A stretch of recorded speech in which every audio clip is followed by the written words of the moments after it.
Hi everyone, Richard Robbins here. Well, the numbers are in for Montreal. So what I have here is I have the Greater Montreal Real Estate Board numbers. And as I was doing last year, I want to talk a little bit about your market, keep you up to date on what's going on, and hopefully this information is helpful to you just so you have great knowledge about your market, but also maybe can use some of this information when you're working with buyers and you're working with sellers. So let's have a look. So first of all, if we look at February of 2018 to February of 2017, year over year, the market is much better. So I think you're in for a very exciting year in the Greater Montreal area. Sales here, 4,000, only 3,788. Last year, that's up by 7.7%, which is amazing. That's a big increase. But inventory is down, which is a beauty too, because you look at it, we had just over 26,000 listings in February, at the end of February of 18, but we had 30,000 last year at the end of February, so our inventory is down by 13%. So if your inventory goes down, obviously, and your sales go up, you're going to have a much stronger marketplace. Look at your months of inventory, which of course is this number here. You divide this number into this number, and it gives you months of inventory. You had 8 months of inventory last February, only 6.4 this February. This number, I'm going to suggest to you, will probably continue to go down, which is a very good thing because supply and demand always determines price. Well, let's have a look at that. You look at prices.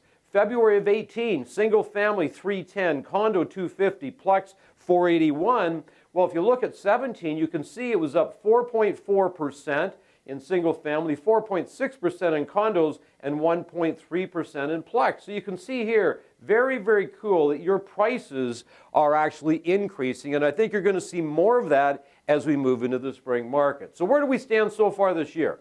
January, you had 2,598 sales. You can see in February, you had 4,081. Again, up substantially. Active listings, January 25,268. We had 26,252, which you're saying, well, this is up a little bit. Well, this is normal, right? Because as the spring starts to come, more people start to list their properties for sale. But here's the number you're interested in. You had 9.7 months of inventory. What that means, that you can go almost 10 months without listing another house, and you have enough inventory to keep going for that 10-month period. This is a tremendous amount of inventory.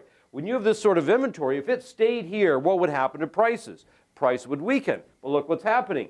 February, your inventory went down. You're probably going to see this shift down maybe a little bit into March, which means you're having a very strong market. You're probably going to have very strong prices, not crazy prices, but you're probably going to see a gradual uptick in the prices that are going to happen over the next few months. So anyway, I hope this was helpful.